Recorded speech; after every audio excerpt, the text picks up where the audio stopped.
చాలా టైం అయిపోయింది, కాసేపే మాట్లాడతాను. దీంతో దయించి వెళ్తే చాలా సాయం చేశారు, ధన్యవాదాలు మీకు.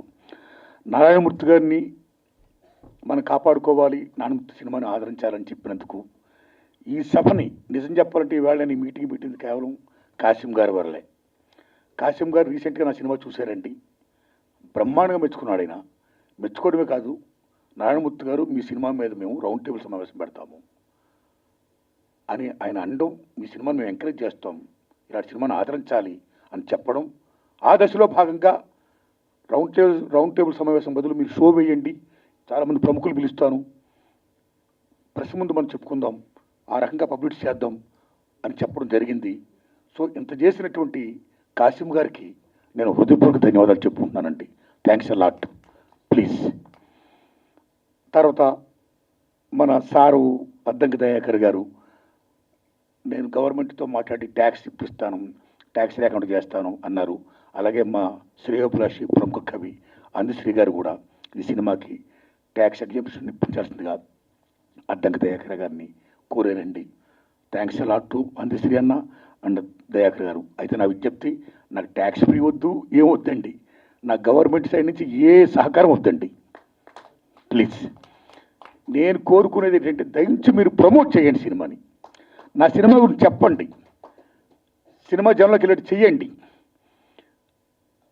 జనాన్ని చూడమని చెప్పండి. ఏమాత్రం సినిమా బాగుంటే జనాన్ని కనెక్ట్ అయితే సినిమా సక్సెస్ అవుద్ది, ఆ హెల్ప్ చేయండి. That's what I want. అలాగే పెద్దలు కుమారస్వామి గౌడ్ గారికి, సత్యనారాయణ గారు, ఆయన నిజంగా ఆయన ప్రైమ్ 9 టీవీ న్యూస్లో బ్రహ్మాండంగా ఈ కార్పొరేట్ ఎడ్యుకేషన్ మాఫీ మీద బ్రహ్మాండంగా ఫైట్ ఇస్తున్నాడు ఆయన, సెల్యూట్. సో నా సినిమా ఏదన్నట్టు మెచ్చుకున్నాడు, ధన్యవాదాలు వారికి. అలాగే పెద్దలు నాగేశ్వరరావు గారికి, తమ్ముడు విక్రమ్ గౌడ్ గారికి, ప్రొఫెసర్లు బ్రహ్మాండంగా మాట్లాడారండి, ధన్యవాదాలు మీకు. సినిమా గురించి బ్రహ్మాండంగా చెప్పారండి. తమ్ముళ్ళరా, విద్యార్థి నాయకులరా, తమ్ముళ్ళరా, మీ అందరికీ నా ధన్యవాదాలండి. తమ్ముడు శభాష్, బాగా మాట్లాడారు, శభాష్. సతీష్ అన్న చాలా హెల్ప్ చేశారు, వందనాలు మీకు. మీడియా మిత్రులారా, ఇంతసేపు మీరున్నారు నా కోసం, నా సినిమాను ప్రమోట్ చేయండి. ఎందుకంటే ఇందాక అందశ్రీ గారు చెప్పినట్టు ఇవాళ సినిమా తీస్తుడు, రిలీజ్ చేస్తుడు, పబ్లిష్ చేస్తుడు. పబ్లిసిటీ అనేది మోస్ట్ ఇంపార్టెంట్. పబ్లిసిటీ అనేది లేకపోతే జనం సినిమాకి థియేటర్ రారు. కాబట్టి మాకు జనానికి మధ్య వారసులు ఎవరంటే మీ మీడియా వారే. కాబట్టి దయించి నా సినిమాని ప్రజలు తీసుకుని వెళ్ళండి, మీ దండం పెడుతున్నా. Thanks a lot. ఇక మిత్రులారా, ముఖ్యంగా ఈ సినిమా నేను ఎందుకు తీసానంటే, 10 సంవత్సరాల క్రితం వ్యాపం స్కామ్ జరిగింది భారతదేశంలో, ముఖ్యంగా భోపాల్లో, మధ్యప్రదేశ్ రాజధాని భోపాల్లో. వ్యాపం స్కామ్ అంటే ఉద్యోగాల కుంభకోణం. ఎంత దూరం ఉంటే స్కామ్, సాక్షులు ఇప్పటికీ 100 మందికి పైగా సాక్షులు చంపేశారు. Still that case is going on. ఉద్యోగాల స్కామ్, ఉద్యోగాలు అమ్మేసుకోవడమే, అర్హులు లేకుండా అనర్హులకి ఎవరైతే డబ్బులు ఇచ్చారో వాళ్ళకి ఇచ్చుకుంటూ పోతూ బీభత్సమైన స్కామ్ చేశారండి. ఆ ఇన్స్పిరేషనే నా సినిమా యూనివర్సిటీ. ఆ తర్వాత మన భారతదేశంలో ఈవేళ ఎప్పుడైతే విద్య ప్రైవేటీకరణ మ్యాక్సిమం అయిపోతున్న దశలో ప్రైవేట్ కాలేజీలు వచ్చేస్తున్నాయో, కార్పొరేట్ కాలేజీలు వచ్చేస్తున్నాయో, మా కాలేజీలో చదివిన వాళ్ళకే నెంబర్ 1 నుంచి 1000 ర్యాంకులు ఫస్ట్ మేమే అని చెప్పుకోవడం కోసం ఒక పబ్లిసిటీ, ఒక మీడియా గోళ, బీభత్సమైనటువంటి లీలా, పేపర్లు మొత్తం అడ్వర్టైజ్మెంట్ యాడ్స్, ఒక్కొక్క యాడ్కి lakhs of rupees. How they are giving, how much they are earning and how much they are doing business with education. ఇలాంటి దశలో మా కాలేజీలో చదివిన వాళ్ళకే ర్యాంకులు రావాలని ఒక కృత్రిమ థాట్స్తో, ఒక పేపర్ లీకేజ్ చేస్తూ విద్యా వ్యవస్థను భ్రష్టు పట్టిస్తున్నారు. సో ఆ రకంగా మన రాష్ట్రంలో కాదు, భారతదేశంలో చాలా రాష్ట్రాల్లో ఇవాళ పేపర్లు జరుగుతున్నాయి కాలేజీ డేస్లో. కాలేజీ డేస్ అయిపోయిన తర్వాత మనందరూ ఎక్కడికి వెళ్తామండి, ఉద్యోగాలకు వెళ్తాం.